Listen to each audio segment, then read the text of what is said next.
আমাদের গ্রাম বাংলার যে ভিউ ছাড়লেই নাকি ফর ইউ। আসলেই সত্যি, মানে গ্রাম বাংলার সৌন্দর্যটা এত এত মানুষকে মুগ্ধ করে যে শহরের মানুষগুলা বেশিরভাগই মিস করে গ্রাম বাংলার সৌন্দর্য। তাই তো আজকে আমি রওনা দিয়েছি আমাদের এলাকার যে নদীর পার রয়েছে বা হ্রদটা রয়েছে সেখানে, যেখানে রয়েছে অপরূপ সৌন্দর্য ও প্রাকৃতিক লীলাভূমি, যা দেখি আপনার মন ছুঁয়ে যাবে। আসসালামু আলাইকুম, সবাই কেমন আছেন? আশা করি সবাই ভালো আছেন। আমি আজকে হাজির হয়েছি দীপু আপনাদের মাঝে নতুন একটা ভিডিও নিয়ে, তাই আপনারা ধৈর্য সহকারে সবাই দেখতে থাকুন।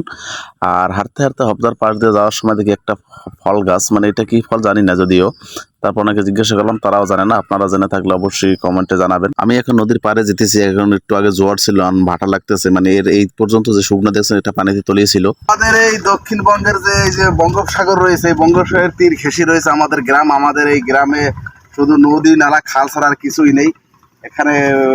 মানে আমাদের আর ওই যে সমুদ্র সৈকতে যেতে হয় না, আমাদের পুরো এলাকাটাই যে সমুদ্র সৈকত।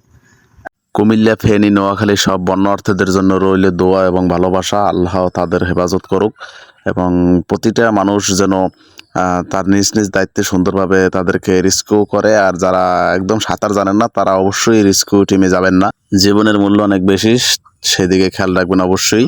আর হচ্ছে আমাদের এলাকার যেই নদীর পার রয়েছে, এখানকার মানুষ বেশিরভাগই তাদের জীবিকা নির্বাহ করে থাকে মাছ দিয়ে। এখানে নদীতে যারা মাছ ধরে থাকে সেই মাছ দিয়ে তাদের জীবিকা নির্বাহ করে থাকে।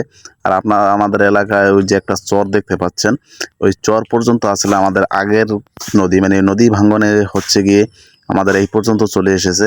আর এখানে মানুষের অনেক শত শত একর জমি এগুলো হচ্ছে নদী ভাঙ্গনে চলে গেছে।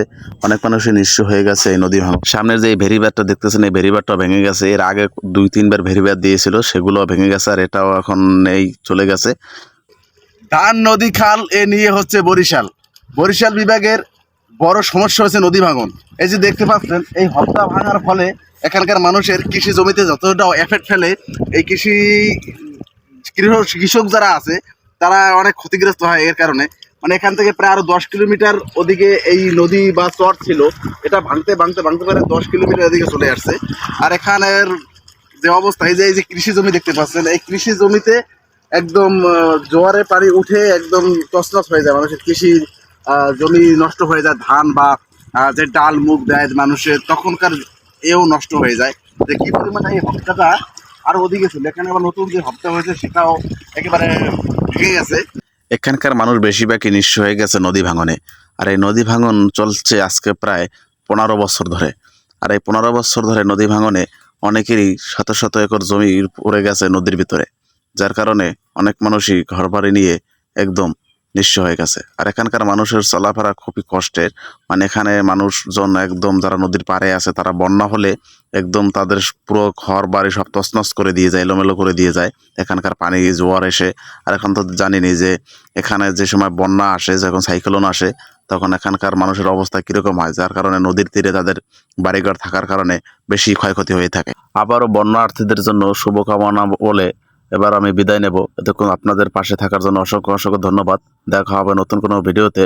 ততক্ষণ পর্যন্ত ভালো থাকবেন, সুস্থ থাকবেন। আল্লাহ হাফেজ।